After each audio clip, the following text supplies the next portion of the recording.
interesting. Their story was very interesting. Their story was, most of these people in the market, they actually go based on the sale of their product. It's a push model. So basically they will put the products on the shelf and customers will come looking for those products and then people will buy those products.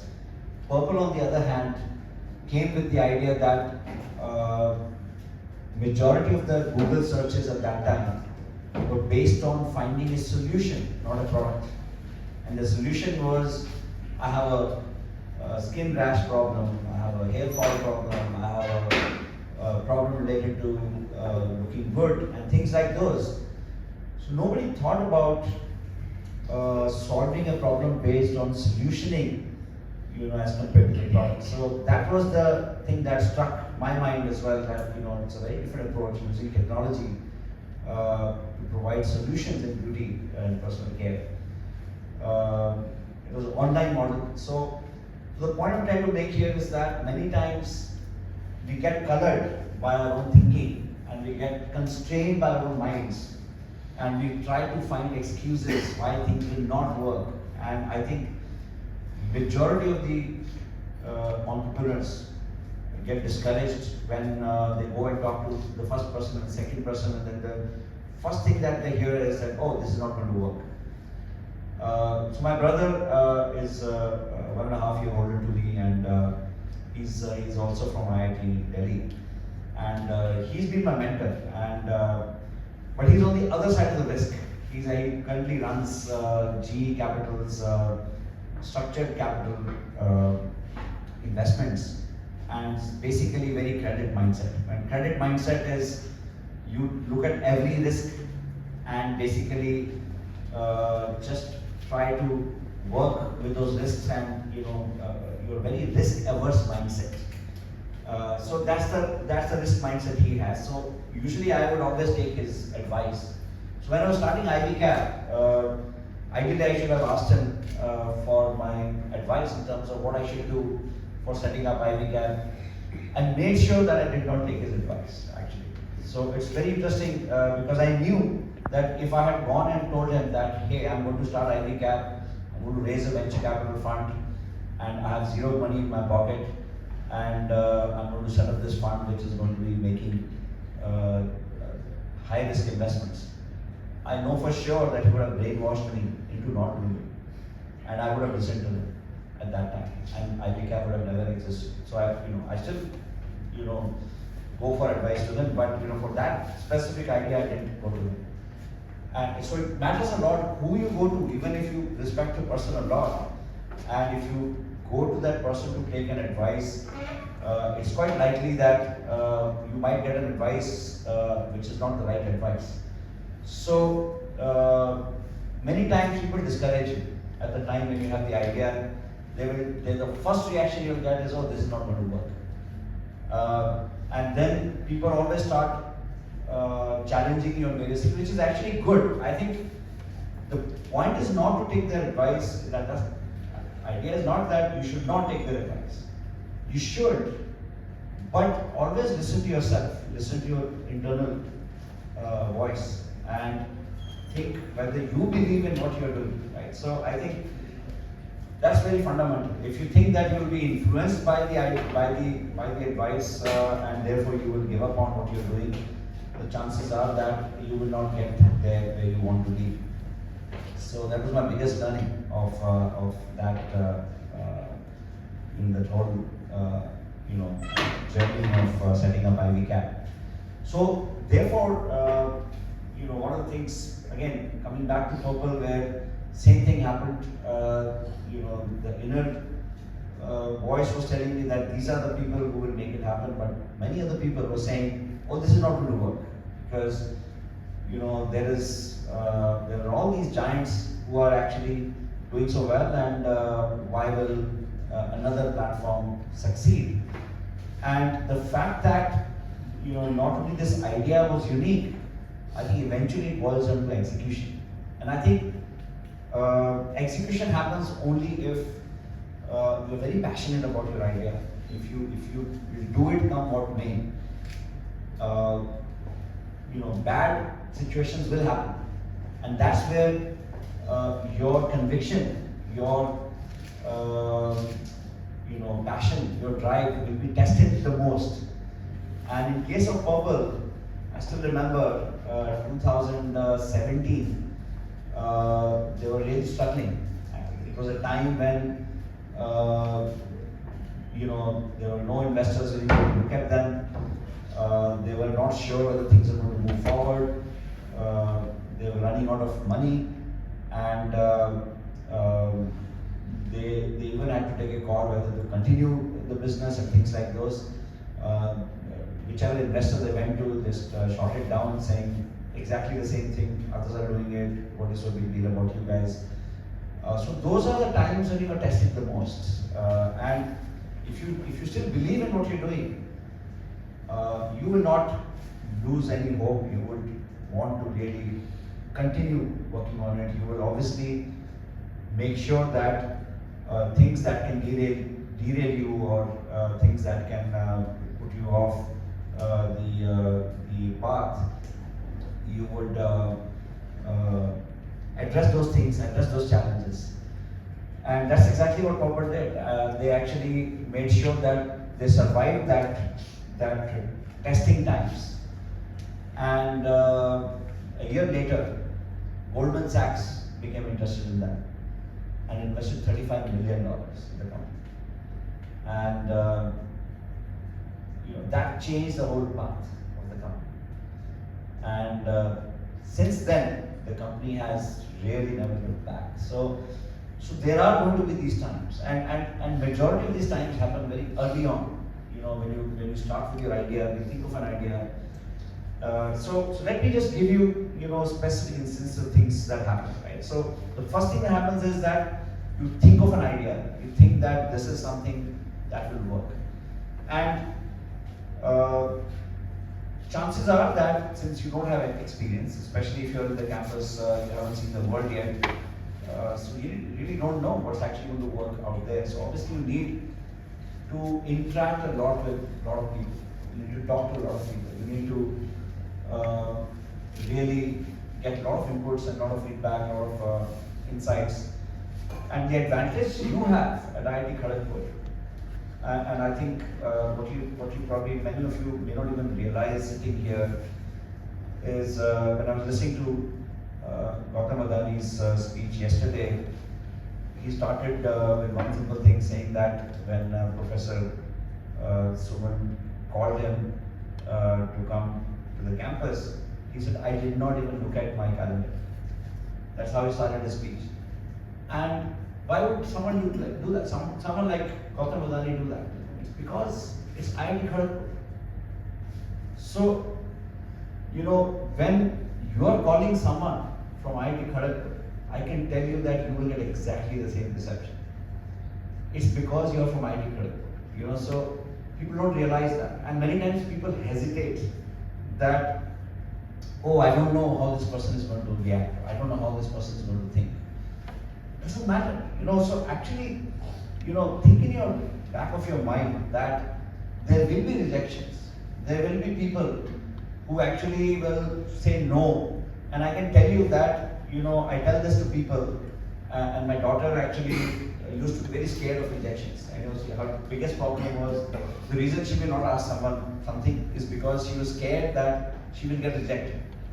And then I taught her that rejections is the biggest reason for learning.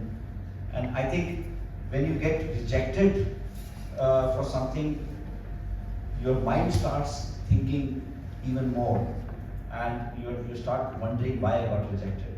So then you start actually analyzing the rationale for rejection, and then you start thinking what went wrong. And I can tell you that unless you fail in things, the meaning of success is not very powerful. So I've seen that companies which have actually done exceptionally well, if you go back to the history, most of these founders would have failed in their past. And people who succeed in the first attempt probably will not be able to carry on their success for too long. And I think, therefore, it is important to also feel the the pressure of failure, because I think you should actually go out and try to really look for things in such a way that even if you fail, it doesn't matter. In fact, if it matters, it only matters in a positive way. So if you think like that, I can tell you that you'll be the most successful person out there. So, it's something which is not many people understand, especially sitting here in the campus, when you're not connected a lot with the outside world. Your own mind is running and iterating with yourself. I think it's very important for you to really go out and explore yourself. And I can tell you that if an IIT Kharagpur person reaches out to me and says that, hey, I'm from IIT Kharagpur and I'm thinking of this idea, and this is what I have in mind.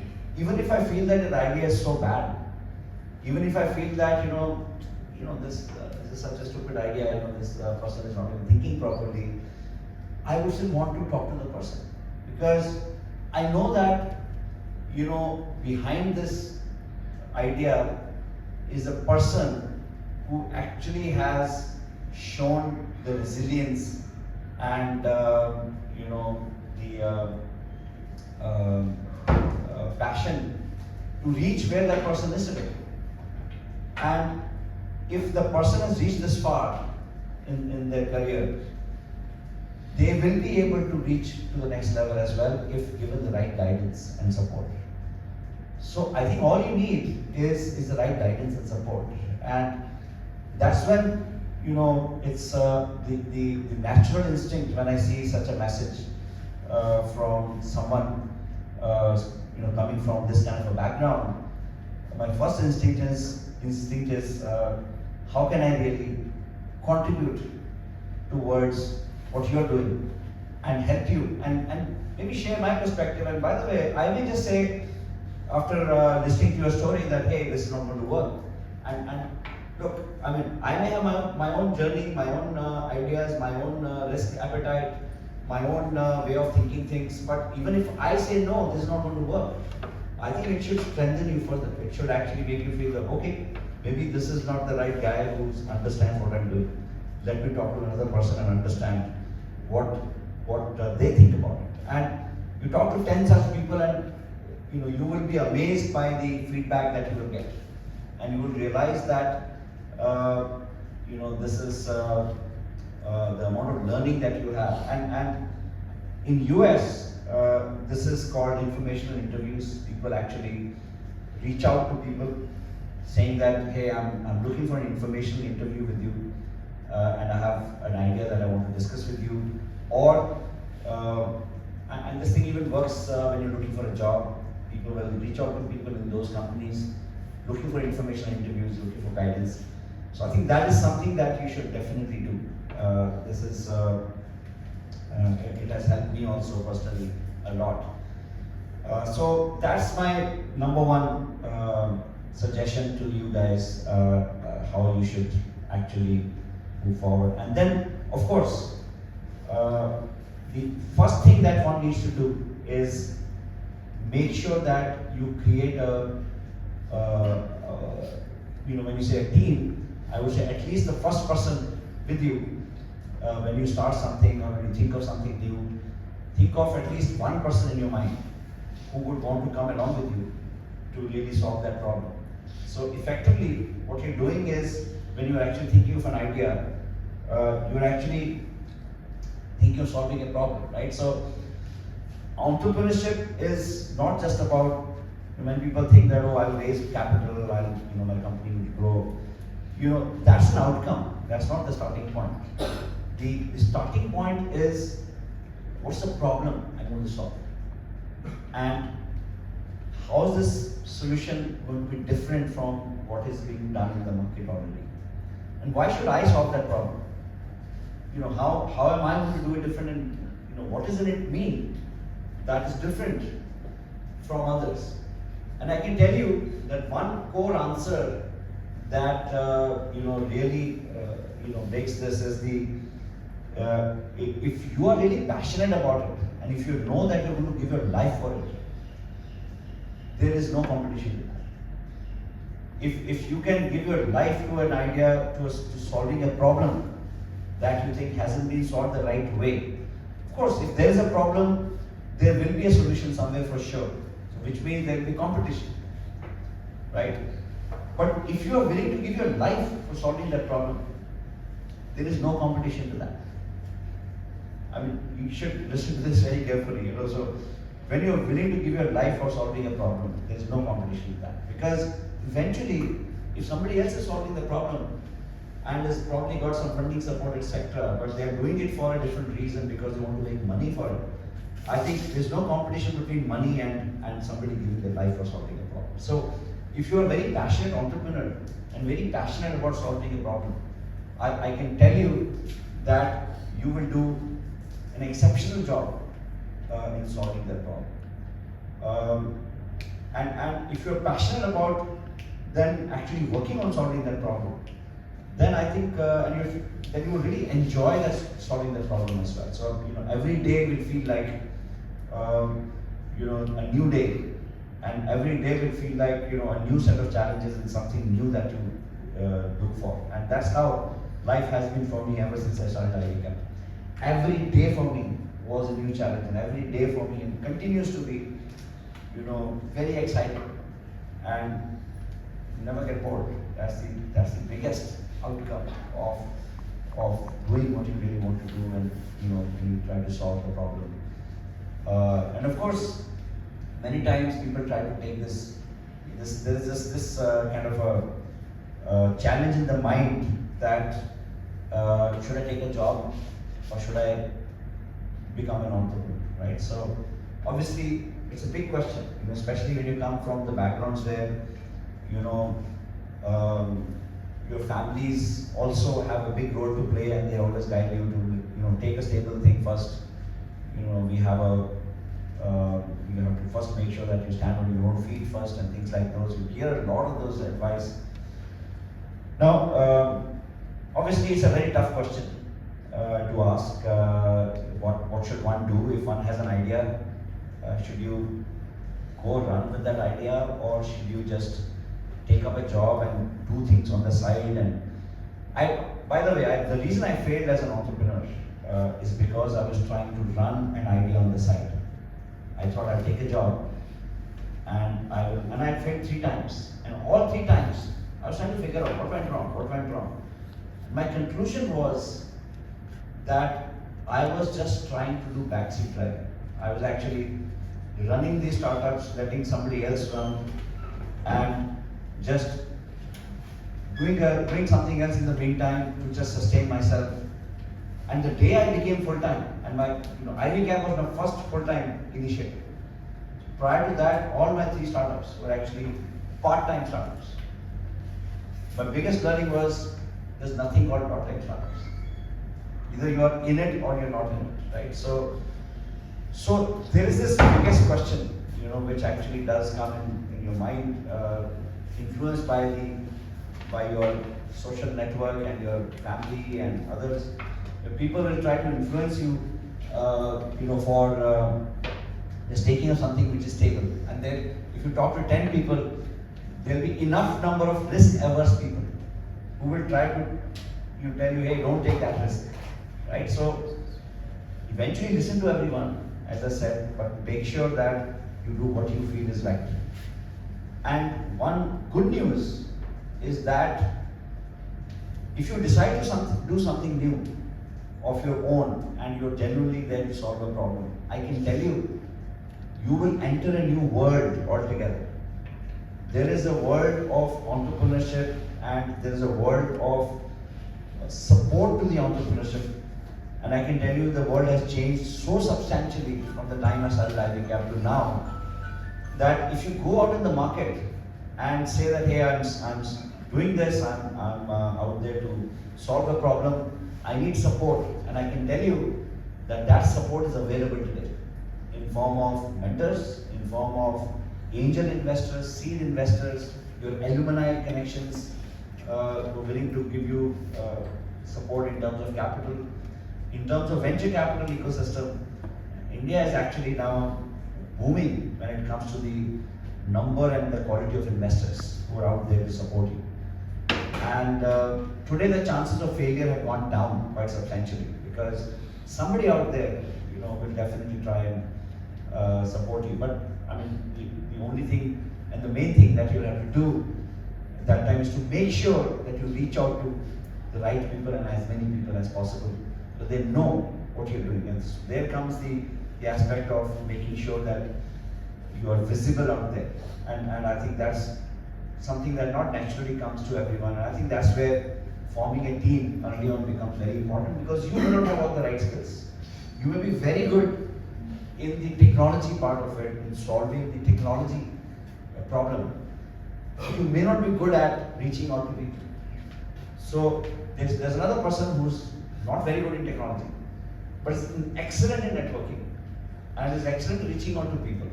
So when the two of you come together, chances are that while you're focusing on solving the technology problem, your other partner is actually going out there in the world and telling about it, right? So that 1 plus 1 is not 2, that 1 plus 1 becomes suddenly much larger outcome.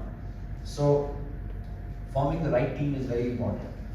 Then making sure, once your idea starts taking off, making sure that you are setting the right foundation is very important. Because many times what happens that when investors start partnering with you, they actually,